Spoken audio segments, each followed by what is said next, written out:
Hi, welcome to Financially Savvy in 20 Minutes. I'm Natalie Torres Haddad and Carmin Hermosillo. And today we wanted to talk a little bit about the importance of not only mental health, but obviously financial literacy, because that has a lot to do with your mental and financial health. I was fortunate enough this past year, actually last year, to do a TEDx talk on the subject. If you haven't watched it, it's called The Foreign Language of Financial Literacy. And I obviously talk about the difficulties of dealing with student debt, being able to feel alone and dealing with depression, and really what causes many people, not just in the US, but across the world, about having so much debt that they don't feel that they will ever be able to get out of it and feel ashamed by it. And the truth is, not just because I personally dealt with it, going to grad school as well, having so much debt incurred, it's that I constantly see it in my work. When I am traveling throughout the country and speaking at universities and major companies, I see people that have worked really hard to get their education and starting out their new careers, their new jobs, and they already feel like they've failed somehow because they're starting with off so much debt, and they feel that there's no resources or no one really that they can talk to. And so we know that has a lot to do with the mental health side of it. And so now that we're starting to see that it's not so much of a stigma still, I mean, it definitely is in many cultures, we need to be able to talk about this openly and not be afraid to share that, because the worst can happen where if you're not mentally healthy, everything else just doesn't work. And for me, being able to share my story on that stage was important because I understood there's other people that are dealing with it. We know that there's the highest suicide attempt rate in our country. And it's because of that student debt that we know can be very detrimental in any person's life, especially if they're starting out. Right. And so I kind of wanted to ask you just kind of the take. I know you've seen it, but like, what was there something that resonated with you regarding, did you ever have your breakdown or something that just made you feel like, God?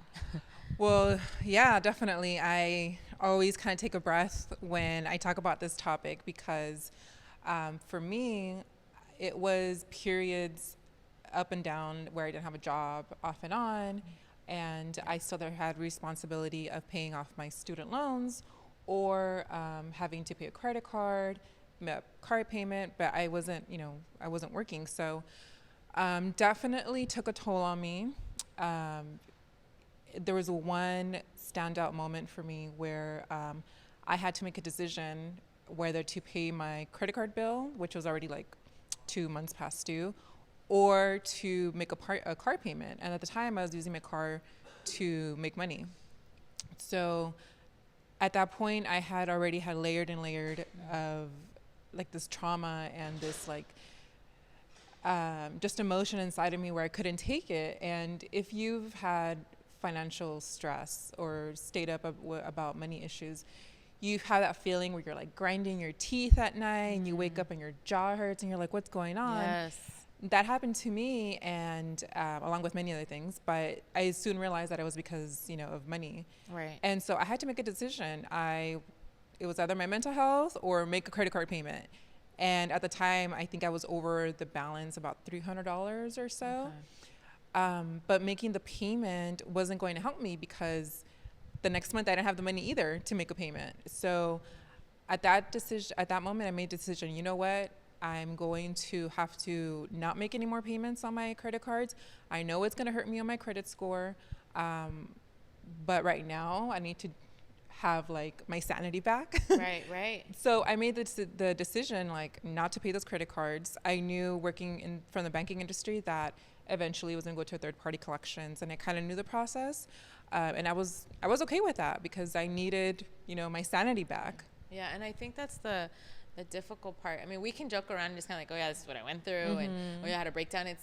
We make light of it, but obviously when you're in it, it's extremely difficult, and it's understanding that there are symptoms and there are signs that are affected by it. It's kind of like the chicken or the egg. What came first? Like, is it the debt or is it the mental stuff that was going on? But for me, it was kind of that where all of a sudden I found myself crying for no reason. I couldn't sleep at night, and the insomnia was real, and just understanding that I felt so alone and hopeless and ashamed by it too. Right. I've talked about this before, where we come from an industry where we're in finance, so it's kind of like, oh my gosh, I was thinking I can't share this with anyone. I should know better. I have my degrees in business and finance and international business, and how is it that I got myself in this place? But it's not something that just happens to us, right? It's not that we had the decision that this is what our debt was going to look like, our student debt. Our credit card debt too, sometimes it's a reflection of our lifestyle. I mean, we live in Los Angeles. Let's be honest. Rent here, if you own a home as well, it's skyrocketed because it's ridiculous. So it's very difficult to be under 30% of your income will go to your living expenses. I mean, there's so many of us, and those that live in New York can totally relate, where it's like you have tons of roommates. There was a point when I remember having an apartment. It was a studio, not even an apartment, that I was technically sleeping out of the closet. It was like the bed was set up in the closet, and the things that, and the things that you think of, I'm like, well, we might have lived in a decent neighborhood, but I'm thinking, man, my roommate and I are living in a small little shoebox, and this is the norm. Being able to just cover our costs, a credit card, all these expenses that add up, and it's because no one really taught us to manage that. I mean, our parents didn't really have to deal with credit cards growing up too, right? Right. I think so at that point when you were like sleeping in the closet, did you think this is how it's supposed to be, or did you think there's something better out there? I knew the sacrifices I was doing back then, as far as I'm like, okay, yeah, I could have had my own room and pay a lot more. I understood that I had an ultimate goal, so I wasn't so caught up on it at the moment. But I'm not gonna lie, there was times where I would see my friends that had their big old room, or they had their own place, and technically maybe I could have afforded that too. But looking back in hindsight, where I'm like, wow, those years of the struggle or the sacrifice or cutting back on certain expenses allowed me to save up a lot of money for my down payment on my first rental place. And so that's something that I always tell. There's a really cool podcast out there that talks about the difference between your 20s and your 30s. And for me, I knew I had to make a lot of sacrifices in my 20s in order to have a better 30s. And those things that I look back and I'm like, yeah, that was not an easy time, but it allowed me to do so many things that I know my friends and colleagues did not have that opportunity now in their 30s. So it's very important to understand that it's whatever you're going through mentally. If you're going through depression, there's so many different aspects in it. Sometimes it can be temporary, or sometimes it's something you live with for life. I mean, there's so many people dealing with mental illnesses that it's something that we'll always have to deal with, but how to manage it and understand that they're not alone, and it's understand that there are these resources. Some are free too. In LA, we have some to help you as well. And there's so many great resources now. I love how mental health in the last couple of years has been a topic that people are getting more and more comfortable with. But I think the next step would be to talk about finances and mental health, because I feel like there's still some shame, especially for people who are high salary earners, and automatically you assume, oh, well, then you have all your finances in order. And that's definitely not true. I think for them, it's also important to talk about this topic so that they can know that there's people out there who are in the similar situation, and they don't have to go through it alone. And there's resources out there that can help them. And I think community is really important when it comes to not only finances and mental health. But if you put those together, I feel like it's really powerful. I've always talked about it with my friends. Oh, well, at least you had that conversation with your friends, because I know a lot of us sometimes it's difficult to have that conversation, right? Especially as women, you don't necessarily have the like, hey, let's talk about what deals we did this week, or are you investing in something? And for me, I have always been in a male-dominated industry where it was the norm to talk about this at lunch. And so when I would get with my girlfriends, I always felt like the oddball. I'm like, hey, are you guys thinking about buying a place or investing in this? And it was kind of like they looked at me like I was weird. And you mentioned something of just having the community. Now that there's so many apps, one of my favorite ones, it's an anonymous one, is Find Sisterhood. Yeah, I love it. They really advocate about mental health. But being able to talk about like, hey, your shame, like, oh my God, I have this, I racked up debt and I don't know what to do. And then it's having a community, people saying, have you checked this out? There's these free apps that will help you. Or, I recommend talking to this advisor. And I think it's become easier, but there's also so much information. Sometimes we don't know where to start. Right. So I think it's kind of, how do you navigate that, right? Yeah, and I always say, like, you start at the beginning. So I know when I do budget workshops, when I talk about budget, I always say, we hear this all the time, like buzzwords, like start a budget is the way to go, but nobody tells us how do you start a budget? And most of us hate the word budget too. So it's kind of like, what habits can we incorporate, right? And I think you're right. It's just kind of like, what are the first things that we need to do? I talk about the runaway spending a lot. It's kind of like those little dollars that can trickle into thousands of dollars. And you just said it, when you're doing these workshops, you see kind of that people just need that first step, right? Yeah. And if you hear some of the episodes prior, Norma's one of them that I really liked about her. You know, she's a patent holder, and just, you know, you invest in yourself technically too. I mean, you have to in order to do better in your career as well. But what the beautiful part in hearing that episode is that she had more opportunities to take care of her family and to be able to show other people that, you know, women can hold these patents. And she was someone that didn't graduate from high school and dealt with a lot of mental I love Norma. health. I love her spirit and her tenacity to keep pushing forward. Right. And you said something about, you know, taking care of yourself first. And I feel that not only as women, but as Hispanic women, it's always your family first, whether it's literally killing you inside or physically or mentally, it's always going to be your family first. Or we're taught that, right? Yeah. Yeah, and we're taught that. And at some point, I don't know where I realized, I thought, well, if I have kids, I'm definitely going to take care of myself, because if I'm not well, then I can't take care of my kids. And with mental health, we always say, well, I can't see a therapist because I don't have time. I have to take care of my kids. I have to do this. I have to do that. Yeah. But it needs to be a priority. I mean, the teachings of being, when I hear people say my family comes first, I'm like, no, your family should come second. You need to come first. And it's that, if you just said it, you're sick, you can't help anyone else. Right. And it's part of that time that you have to invest in yourself. And there's free therapy out there too. I mean, the county provides certain, if you can't afford it, besides the online apps, but I think it's being able to just have this conversation about it.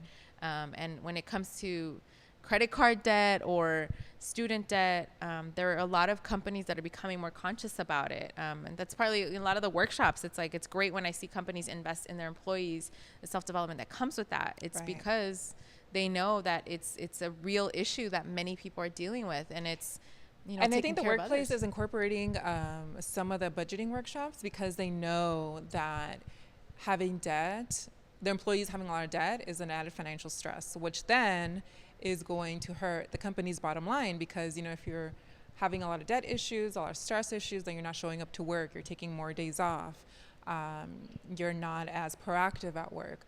So I think it's also really important that, you know, the companies are able to provide these type of workshops, the budgeting workshops, or just even asking questions, you know, about finances, having a community within at work, and just being able to have a no judgment zone. Yeah. And that's what it is. Understanding that we are our worst critics, and you know, we're very hard on ourselves, and sometimes it's that we forget that we're supposed to make mistakes too. I mean, how else are we going to learn? I mean, some of my biggest failures when it comes to money, finances, you betcha that I'm going to figure out, okay, I can't do this again, or I need to figure out what is triggering me to do this. Or, you know, like I hate it when I hear people say, oh, it's my retail therapy. I'm like, that's not therapy. And if anything, you're just going to get yourself in more debt. There's other ways to get that rush. There's other ways to release whatever you're physically or mentally going through. Right. And so, yeah, it's interesting. Yeah. And sometimes we don't know that our mental health is being affected, because it's being covered up by so many other things like retail therapy. And we just say like, oh, I'm a shopaholic. No, if you're doing it every other week, or if you're a compulsive buyer in any area, then it's likely a symptom of something else. And it's so easy to become a compulsive buyer. Gosh, how many times do you drive through neighborhoods and you see all the Amazon boxes? I'm not going to lie and say that hasn't happened in our home too, where I come home and I'm like, really, babe, what's going on? You know? But it's become so easy to be part of an addiction, really. Right. Yeah, and it's kind of, how do you identify those triggers? Maybe we'll talk about that. But we want to be able to provide some resources too, because I think sometimes people say it's too expensive to figure out, you know, how to budget or how to figure out what the next step is. And there's apps that are out there, but one of the old ones that I always liked is mint.com. Being able to know that you can just start with little things and having that conversation with someone, whether it is an app like Find Sisterhood, and just say, oh my gosh, who else is dealing with this? Or I'm in a different country or in a different neighborhood. Any recommendations of therapists or someone that you felt comfortable with? Because sometimes it's an overwhelming experience trying to figure out, you know, you open up the catalog of if you have insurance too, and if you don't, having that conversation to say, where do I go about getting that I know when I information? started going to therapy, I didn't know where it was going to lead me to, but I know that I needed to speak to somebody who was skilled and being a good listener Right. and providing guidance. And so when I started therapy, of course, all these other issues came out, but I'm more at peace. Yes. Yeah. You know, I'm more at peace with what's going on around me. Even if I can't control things, I know that I'm still in control of how I react. Right. And that again goes, with my finances. I know that I have to tackle one thing first, and then the next thing. And I know when we're in debt, we kind of want to go straight into it and do it all at once and pay down everything. But there's steps to it. And I started with rebuilding my credit. And now it's increasing. And now that gives me the opportunity to do other things. Right. So now my confidence is building. So it's just taking those small steps and building up, because it's going to build your confidence and then your knowledge also of finances. And it's temporary. This is something I always tell people: you are not your credit score, right? So don't think that makes you who you are. Yeah. However, understanding your credit score, making sure you're keeping up and checking it at least once a year for free, you can find out and see what your patterns were. So, I mean, there's moments in life that happen to us that are really difficult. Like, I talk about losing my grandparents in the same year. I could tell the months that were the most difficult for me because of certain things that I was doing financially, that I'm like, why did I spend so much money here? Or why did I forget that payment there? And it was because I was in a brain fog of depression and dealing with these life situations. So it's important to understand that that's part of it. Like, kind of like, okay, it's going to take time to build it, to fix any mistakes we made. And eventually your confidence grows with it as well. Right. So, and being disconnected from your money is I think the issue where if I don't see it, it's not happening.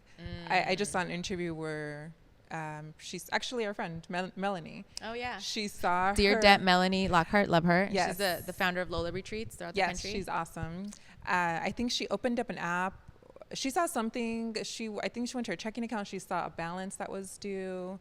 And she closed it and she didn't go back in it because she's like, if I don't see it, then it doesn't exist. But being disconnected with our money is going to lay so heavy on you, because you have like this nagging kind of shadow behind you that is eventually going to catch up. And I think that's, I don't know, like blind ignorance, I want to say. Yeah, and it could be part of your money story is just kind of what caused you to feel this way, that relationship towards it, because it's a relationship we have with our money. Right. Tons of books that we can put on the show notes of resources of helpful books that help you identify what your relationship to money is, what your money story is, and just saying that, just kind of understanding what's the ignorance is bliss that people say, right? Well, is it really? If you can't buy anything or can afford anything or constantly dealing with debt. Yeah, not with money, because they'll come back to you somehow. Exactly. So, you could definitely tune into some of these interviews that we've had with, and that's the biggest thing about these self-made millionaires. And I call them self-made because they weren't given money to their parents. And a lot of them had very humble beginnings. So you hear their stories, you're like, wow. But I think what's so incredible hearing their stories is they tell you if they didn't know how to manage those few dollars, they weren't going to know how to manage thousands of dollars. And the mistakes they made with something that thought wasn't going to cost them much, they're like, great, it cost me thousands of dollars to fix that, but I never repeated that mistake again, and then allowed me to grow from it. So being able to understand that you can take some time to learn from people that have done it and have gone through those horrible, of course, trials and tribulations. Yeah, you see yourself in other people. Right. And I think that's what's great about us. It's that we talk a language that women our age can understand, women that have the same background as us, they can understand. I think that's very powerful. Exactly. So definitely tune into those episodes, and if you're learning Spanish or want to get more practice in it, listen to the Spanish episodes too. But we're looking forward to sending more of these episodes this season. So stay tuned. Financially Savvy in 20 minutes. Thank you. See ya. How long was that?